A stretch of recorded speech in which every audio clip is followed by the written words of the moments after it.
नमस्कार, स्वागत है आप सभी का वीबी न्यूज में। आज हम आए हैं यहाँ राजधानी में ब्राह्मण समाज की एक मीटिंग हो रही है। आज वहाँ पे हम आपको मिलाएंगे यहाँ के राष्ट्रीय अध्यक्ष से और जितने भी पदाधिकारी हैं उनसे जानने का प्रयास करेंगे कि इसके पीछे का उद्देश्य क्या है, कैसे ये अलग है संगठन बाकी संगठनों से। यहाँ पे मौजूद है राष्ट्रीय अध्यक्ष, युवा इकाई के भी तमाम पदाधिकारी मौजूद हैं। इनसे जानेंगे कि किस तरह से ब्राह्मण समाज को मिलने वाला है इनसे फायदा और ये जो इनका उद्देश्य है वो किस तरह से सामाजिक उत्थान के लिए कार्य करने वाला है। आइए सीधा मिलाते हैं आपको यहाँ के पदाधिकारियों से और जानेंगे इस मीटिंग का उद्देश्य और ब्राह्मण समाज के लिए या सामाजिक उत्थान के लिए जो कदम हैं उनमें ये क्या क्या कदम उठाने वाले। हमारे साथ मौजूद हैं इस संगठन के राष्ट्रीय अध्यक्ष। सर, आपसे जानना चाहता था कि इस संगठन का सामाजिक उद्देश्य क्या है? सामाजिक उद्देश्य ये है इसका कि जो हमारे समाज में तमाम ऐसे बच्चे हैं जो अर्थ के भाव में शिक्षा नहीं ग्रहण कर पा रहे हैं, तमाम ऐसे परिवार हैं, वृद्ध मिलेंगे समाज में जिनके बच्चे छोड़ दिए हैं अथवा उनके बच्चे हैं नहीं, तो ऐसे वृद्ध लोगों को वहाँ वृद्धाश्रम बनाया जाएगा अयोध्या जी में, उनको रखा जाएगा, उनकी देखरेख की जाएगी, खाने की व्यवस्था, चिकित्सा की व्यवस्था। बच्चों का जहाँ तक मसला, अगर मेधावी छात्र है और कहीं आर्थिक तंगी आ रही है, पढ़ने में कोई रुकावट आ रही है, तो उसको हम लोग आपसी सहयोग से उस बच्चे को शिक्षा के लिए भी पूरा प्रयास करते हैं। सामाजिक में संस्कार, जैसे समाज में संस्कार विहीन हमारा समाज होता जा रहा, तमाम ऐसे वहाँ संस्कार चलाए जाएंगे, वैवाहिक कार्यक्रम चलाए जाएंगे, सामूहिक विवाह का कार्यक्रम चलाया जाएगा। इस तरीके से हम लोग अयोध्या की पावन पवित्र धरती से कार्यक्रम को सामाजिक चलाने का प्रयास करेंगे और उस दिशा में हमारे कदम आगे बढ़ भी रहेंगे। क्या आपका संगठन आने वाले समय में ऐसा करने वाला है कि जो ब्राह्मणों के हित के लिए राजनीतिक दबाव पैदा करे ताकि ब्राह्मणों के उत्थान में सहायता मिले? देखिए, अगर ऐसी आवश्यकता पड़ी तो हम लोग अपने कार्यकारिणी की बैठक बुला करके, और अगर कहीं शोषण हो रहा है इस दिशा में तो उसका भरपूर हम लोग विरोध करेंगे। गांधीवादी विचारधारा के तहत उस विरोध का हम लोग डट के सामना करेंगे। जी, अच्छा, एक और चीज आपसे जानना चाह रहा था कि जैसा आपने कहा कि वृद्धा आश्रमों का निर्माण किया जाएगा, लेकिन अपने यहाँ पे भारतीय संस्कृति में इस तरह का प्रावधान नहीं हुआ करता था। हम लोग प्राचीन समय में वृद्धा आश्रम या इस तरह की जो भी चीजें हुआ करती थी वो नहीं होती थी। आज जो ये होने लगी है इसके पीछे आप कारण क्या समझते हैं? इसके पीछे मॉडर्निटी कारण है। तमाम बच्चे पढ़ लिख करके अपने माँ बाप को भुला देते हैं और उनको छोड़ देते हैं, लोग विदेश चले जाते हैं या अपने ही देश में रहते हैं, लेकिन वो चूंकि संस्कार का अभाव रहा उनके अंतर्गत, वो चीजें खत्म हो गई हैं कि अपने माँ बाप का सम्मान करना, समाज के अन्य वर्ग को सम्मान करना, इस दिशा में कहीं ना कहीं कमी है। तो ये ट्रस्ट उस दिशा में भी कार्य कर रहा है कि उनको संस्कार के माध्यम से उन्हें अवगत कराया जाए। भाई, आपके जो बूढ़े बुजुर्ग हैं, आप इनका देख रेख करो। तो उसमें हम आधुनिकता की तरफ ज्यादा अग्रसर हो गए हैं और पीछे की बातों को जो हम खत्म करते जा रहे हैं उसका यही परिणाम है कि आज हमारे जो है इधर उधर भटक रहे हैं। पहले ऐसा नहीं था, पहले संस्कार था, अपनों को लगाव रहता था, प्रेम रहता था, सम्मान, उसका अभाव हो गया समाज में। जी, और आज जो युवा, सबसे ज्यादा युवा वाला देश है भारत, आज युवा नशे की ओर भाग रहा है। इसको रोकथाम के लिए, इसको उन्मूलन के लिए आपका संगठन क्या करेगा? संगठन देखिए क्या करेगा, संगठन इसमें प्रयास कर सकता है। उनको चूंकि युवा इसलिए भाग रहा है कि हमारे यहाँ कुछ राजनीतिक परिवेश ऐसा हो गया कि उनको रोजगार का अभाव हो गया है, तमाम चीजें, परिवार से अलग लोग होते जा रहे हैं, पढ़ने के बाद युवाओं को रोजगार नहीं प्राप्त हो रहा है, रोजी रोटी का प्रश्न जब खड़ा हो जाता है तो भटकाव की स्थिति आ जाती है। लेकिन उनको भी हम लोग हाथ पैर उनसे निवेदन करेंगे, भाई अपने मुख्य धारा में आइए समाज के, और इस दिशा से अपने को अलग करके मुख्य धारा में आकर के अपने परिवार और संस्कार की बात आप करिए और स्वस्थ रहिए। अध्यक्ष जी, एक अंतिम सवाल आपसे ये था कि जिस तरह से अन्य धर्मों में धर्म ग्रंथों को पढ़ना मैंडेटरी है, वो लोग पढ़ते हैं और वो पढ़ के गर्व भी महसूस करते हैं, लेकिन आज हम अगर मॉडर्न लोगों से पूछें कुछ धर्म के मंत्रों के बारे में, धर्म उच्चारण के बारे में, या जो धर्म संस्कार होते रहते हैं, वो उसको काफी हीन भावना से देखते हैं। और पहली बात तो ये है कि उनको इसके विषय में नॉलेज भी नहीं होती, उनको मालूम भी नहीं होता है। तो इसमें आप किस तरह से इसको प्रोत्साहित करने वाले हैं ताकि मतलब ब्राह्मण समाज के लोग अपनी मुख्य धारा की ओर लौटें, वेदों की ओर लौटें और धर्म ग्रंथों की ओर लौटें? देखिए, मंदिर एक ऐसी चीज है कि जब हम मंदिर में प्रवेश करते हैं, जितने भाई बहन हमारे यहाँ इकट्ठा हैं, उस समय आपका मस्तिष्क जो है एकदम एकाग्र हो जाता है, धर्म में लीन हो जाता है, प्रभु में लीन हो जाता है। इसी बात को दृष्टिगत रखते हुए अयोध्या जी में माँ सरस्वती का मंदिर का निर्माण होना है और उस छत के नीचे माँ के आशीर्वाद स्वरूप जो समाज में तमाम स्थितियां व्याप्त हैं, कुरीतियां हैं, तमाम तरीके से संकट है, उसका सामना हम लोग मंदिर के माध्यम, और धर्म ही इसको रोक सकता है। क्योंकि है क्या कि आज के अभिभावक खुद कभी नहीं मंदिर जाते हैं, ना तो वेद पाठ करते हैं, ना रामायण करते हैं, ना माँ सब्जी की फोटो रखते हैं। आप चले ये तमाम घरों में एक कहीं छोटी सी किनारे फोटो है। सबको नहा धो करके सुबह तिलक लगा करके आरती पूजन जब आप करो, आप बच्चा स्वयं हो जाएगा। तो कहीं ना कहीं वो रिक्तता है, लेकिन मंदिर के माध्यम से उसमें हम लोग प्रयास कर रहे हैं, एक छत के नीचे ला करके उसको हम लोग अलग करें और मुख्य धारा में लाए, सब धार्मिक बने, वेद पाठी बने, तमाम श्लोक दोहे वगैरह याद करें, पूजन पाठ करें। जहाँ देखिए धर्म है वहीं सब कुछ है। धर्म जहाँ समाप्त हो जाता है वो हम दिशा से भटक जाते हैं। धर्म आपको एक दिशा में बांधे रहता है और सुंदर और शुभ कार्य करने के लिए प्रेरित करता है। अब आने वाले हैं आधी आबादी के प्रतिनिधि से।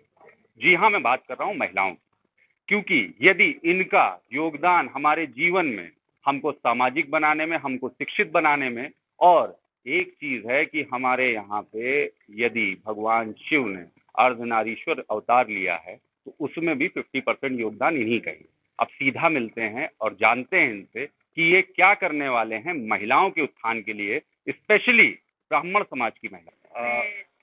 आपके क्या कदम होने वाले हैं महिलाओं के उत्थान के लिए? महिलाओं के लिए हमारे समाज में जो हमारे भाई हैं, जैसे शिक्षा को लेके चलिए तो पढ़ने के लिए उनको जागरूक करना चाहिए।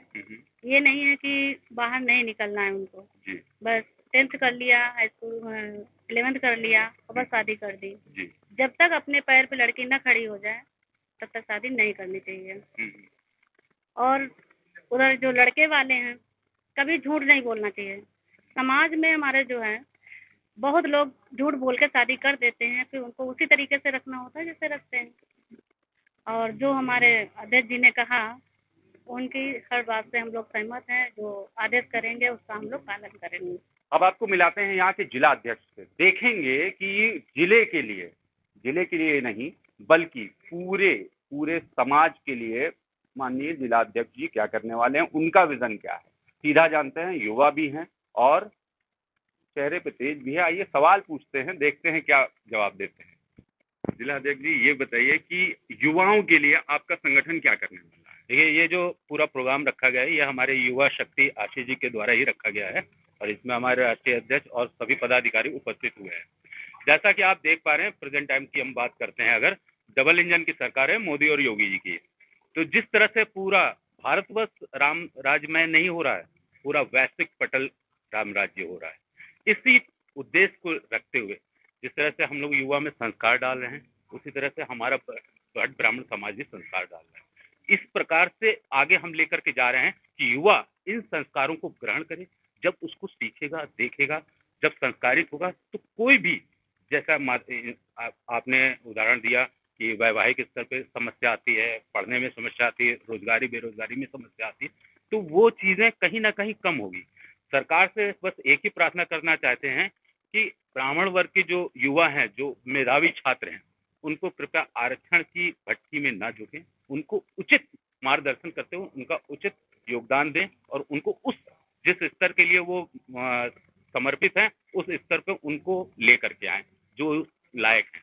उस मैक्सिमम 3% ब्राह्मण समाज बचा है, तो 3% पूरे फसल में आगे कैसे बढ़ेंगे? तो ये एक समस्या है जिसमें एक हम सभी को, अपितु ब्राह्मण समाज नहीं, ब्राह्मण समाज तो पूरे वैश्विक समाज का उद्धार करता है। वो चाहता ही नहीं है कि किसी भी समाज को नीचे रखा जाए, हर समाज का लोग ऊपर आए वैश्विक फसल में। वो चाहता कि पूरा कल्याण का कैसे होगा। यही कि जब युवा वर्ग हमारा मेन, देखिए किसी भी शक्ति को बदलने के लिए युवा वर्ग होता है, और युवा वर्ग और उसके साथ साथ जब एक्सपीरियंस लोग मिलते हैं तो ये एक जन आंदोलन करना पड़ेगा। इसके लिए महा आंदोलन के रूप में जब हमारा ब्राह्मण समाज आएगा उस समय ये सारी चीजें आएंगी। हमारे साथ में मौजूद है इस संगठन के कोषाध्यक्ष। किस तरह से आप धन अर्जन करने वाले हैं? बहुत ही गलत शब्द का प्रयोग कर रहा हूँ, धन अर्जन, लेकिन ये आवश्यक भी है क्योंकि बिना धन के किसी भी चीज का ना विस्तार हो सकता है ना उसको पनपाया जा सकता है। महेश शर्मा, राष्ट्रीय कोषाध्यक्ष, भट्ट ब्राह्मण समाज।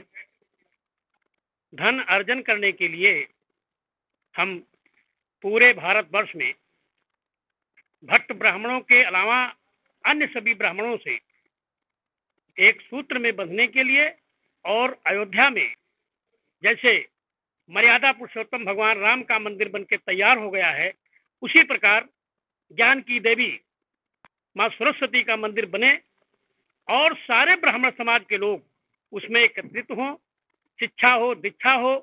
अगर आप शिक्षित हो जाएंगे तो धन तो अपने आप अर्जन कर लेंगे। ब्राह्मणों का मूल उद्देश्य शिक्षा, और ब्राह्मण ही है पूरे विश्व में जो कहता है सर्वे भवन्ति सुखिनः सर्वे सन्तु निरामयाः और सर्वे भद्राणि पश्यन्ति मा कश्चित् दुःखभाग् भवेत्। केवल ब्राह्मण ही है और कोई नहीं कहता कि सब सुखी हो। तो हम सब के सुख के लिए अयोध्या में मंदिर जो माँ सरस्वती का बन रहा है, एक प्लेटफार्म का ये बन रहा है कि सब सुखी हो, सब निरोगी रहें और सब मय हो जाए माँ सरस्वती। जैसे सरस्वती के कारण ही भगवान राम को लोगों ने जाना, रावण को लोगों ने जाना, केवल उसकी देन माँ सरस्वती है। तो ऐसे माँ सरस्वती का मंदिर अयोध्या ऐसे स्थान पर नहीं है, तो हम ये चाहते हैं कि अयोध्या में भव्य मंदिर माँ सरस्वती का बने। और जैसे मर्यादा पुरुषोत्तम का मंदिर का उद्घाटन होने जा रहा है 22 तारीख को, उसी प्रकार 1-2 महीने के अंदर माँ सरस्वती की मूर्ति अयोध्या में आके स्थापित हो जाए। यही हम लोगों का पूर्व उद्देश्य है। अब आपको उस फैक्टर से भी रूबरू कराते हैं, जानते हैं उस फैक्टर के बारे में जिससे हम आप सब गुजरते हैं। भैया लीगल हर एक कोई डरता है, और इसके उत्थान के लिए ये संगठन क्या करने वाला है, और इसके प्रतिनिधि भी हमारे राजधानी लखनऊ से ही हैं, उनसे जानेंगे इस विषय पे भी। आशीष शर्मा जी से बात करते हैं और जानते हैं। आशीष जी नमस्कार। नमस्कार सर। मैं आपसे ये जानना चाहता था कि जिस तरह से ब्राह्मण समाज को स्पेशली टारगेट किया जाता है, खासकर लीगल मुद्दों में, जैसे एसटी एक्ट हो गया, SC/ST एक्ट हो गया, और भी कई एक ऐसे हैं जहां पे इंटरकास्ट मैरिजेस हो जाती हैं, वहां पे भी कई तरह की समस्याओं का सामना करना पड़ता है। तो आपका संगठन, और ऐसे भी ब्राह्मण हैं जो कि फीस नहीं अफोर्ड कर सकते या वो लीगल एक्शन लेने में थोड़ा सा भयभीत होते हैं या अपने आप को डिफेंड करने में भी उनको समस्या होती है, उसके लिए आप और आपका संगठन क्या करने वाला है? नमस्कार सर, बहुत ही अच्छा सवाल किया आपने। सर्वप्रथम आपको अपना परिचय देना चाहूँगा। मैं आशीष शर्मा एडवोकेट और अखिल भारतीय श्री ब्राह्मण समाज में युवा इकाई का जिला अध्यक्ष हूँ। आपने पूछा कि जो गरीब तबके के लोग हैं उन्हें अगर विधिक सेवाएं प्राप्त करनी हो तो उनके लिए क्या हमारा ब्राह्मण समाज करना चाहता है। तो हम बताना चाहेंगे कि हमारे राष्ट्रीय अध्यक्ष जी ने हमें जो जिम्मेदारी दिया है उस जिम्मेदारी के अनुसार अगर कोई इस वर्ग से या कोई निम्न वर्ग से व्यक्ति हमारे पास में आता है तो उसके लिए फ्री विधिक सेवाओं के लिए हम लोग बिल्कुल संकल्पित हैं। और कभी भी कोई भी किसी भी वर्ग का व्यक्ति यदि वो न्याय की मांग करता है, यदि वो न्याय चाहता है, तो उसके लिए सदैव हम और हमारा संगठन और हमारे साथ के सभी अधिवक्ता भाई विधिक सेवाएं बिल्कुल परामर्श बिल्कुल निःशुल्क देंगे। ये तो हो गई विधिक क्षेत्र की बात। अब और भी जानेंगे कि इस क्षेत्र में, विधि के क्षेत्र में ब्राह्मणों का योगदान बढ़े, उसके लिए इनका संगठन क्या करने वाला है? विधि के क्षेत्र में ब्राह्मणों का सदैव योगदान रहा है, इसमें कोई कहने वाली बात ही नहीं। और बढ़े उसके लिए क्या करेंगे? और बढ़ाने के लिए समस्त ब्राह्मण समाज जो है इसके लिए कार्यरत है और कार्यरत रहेगा। और हम लोग भी इसीलिए इस मंच का निर्माण किया गया है कि विधि के क्षेत्र में जो भी हमारे ब्राह्मण समाज के लोग हैं वो आगे बढ़ करके आए, बढ़ चढ़ करके आए, और जो भी विधिक क्षेत्र में जो भी मतलब जिसकी योगदान रहेगा वो सदैव किया जाएगा। अच्छा, कुछ एक ऐसी योजनाएं होती हैं जो कि अब चेंज हुआ है कि आरक्षण के तहत ना, जातिगत आरक्षण के तहत ना, आर्थिक आरक्षण के तहत उनको मिलना चाहिए। इसके विषय में आप क्या सोचते हैं? जैसा कि राज्य सरकार के द्वारा अभी आपको जानकारी हुई होगी कि कुछ समय पहले राज्य सरकार ने ब्राह्मणों को, जो निम्न वर्ग के ब्राह्मण हैं, उनके लिए भी EWS 10% आरक्षण की व्यवस्था की हुई है। तो यदि कोई भी व्यक्ति, जैसे कि आजकल कई सारे कॉम्पिटेटिव एग्जाम्स होते हैं, तो उसमें छात्रों को 10% आरक्षण का राज्य सरकार द्वारा ये एक बहुत अच्छी पहल की गई। इसके लिए जो है तहसील स्तर से EWS सर्टिफिकेट का निर्माण होता है। तो यदि कोई भी किसी भी वर्ग का व्यक्ति जो कि अपने जनरल कैटेगरी से आता है और अगर वो हमारे ट्रस्ट के माध्यम से हमसे जुड़ करके वो उस 10% आरक्षण का लाभ लेना चाहता है तो हम उसके लिए संकल्पित है, बिल्कुल उसकी मदद की जाएगी। एक अंतिम सवाल आपसे ये था, जैसा कि ब्राह्मणों का हमेशा समाज में सम्मान रहा है, लोग ब्राह्मण समाज से जुड़ के रहते हैं, यदि आपके संगठन से किसी अन्य वर्ण का व्यक्ति जुड़ के सदस्य बन के माँ सरस्वती की सेवा करने के लिए आपके संगठन से जुड़ना चाहता है तो क्या आप उसका स्वागत करेंगे? माँ सरस्वती देवी विद्या की आराध्य है और समस्त जो भी विवेकशील व्यक्ति है, ज्ञानवान व्यक्ति है, वो माँ सरस्वती जी का पूजक है, चाहे वो किसी भी वर्ग का व्यक्ति क्यों ना हो। तो ऐसा नहीं है कि कोई ब्राह्मणों का टैग मार्क है या हमारे संस्था या हमारे ट्रस्ट का टैग मार्क है माँ सरस्वती पे। माँ सरस्वती तो सभी की आराध्य है, विद्या की देवी है। तो जो भी व्यक्ति, चाहे वो किसी भी वर्ग का व्यक्ति हो, अगर वो हमारे ट्रस्ट से जुड़ता है तो ये हमारे लिए सम्मान की बात होगी। और हम उसके और हमारा ट्रस्ट और माननीय राष्ट्रीय अध्यक्ष जी के आदेशानुसार हम सभी पदाधिकारी इसके लिए संकल्पित हैं। बिल्कुल सभी वर्गों का हम सम्मान करते हैं और सभी वर्गों को हम इनवाइट करते हैं कि वो हमसे आकर के जुड़े। चलिए, हमसे बात करने के लिए बहुत बहुत धन्यवाद। जैसा कि आपने अभी सुना कि यहाँ पर ऐसा नहीं है कि सिर्फ ब्राह्मण ही जुड़ सकते हैं। यदि आपकी श्रद्धा, आप ये चाहते हैं कि किसी भी तरह से हिंदू समाज का उत्थान हो, तो किसी भी वर्ण से, किसी भी वर्ग से अगर आप हैं तो आप इस संगठन में आ सकते हैं।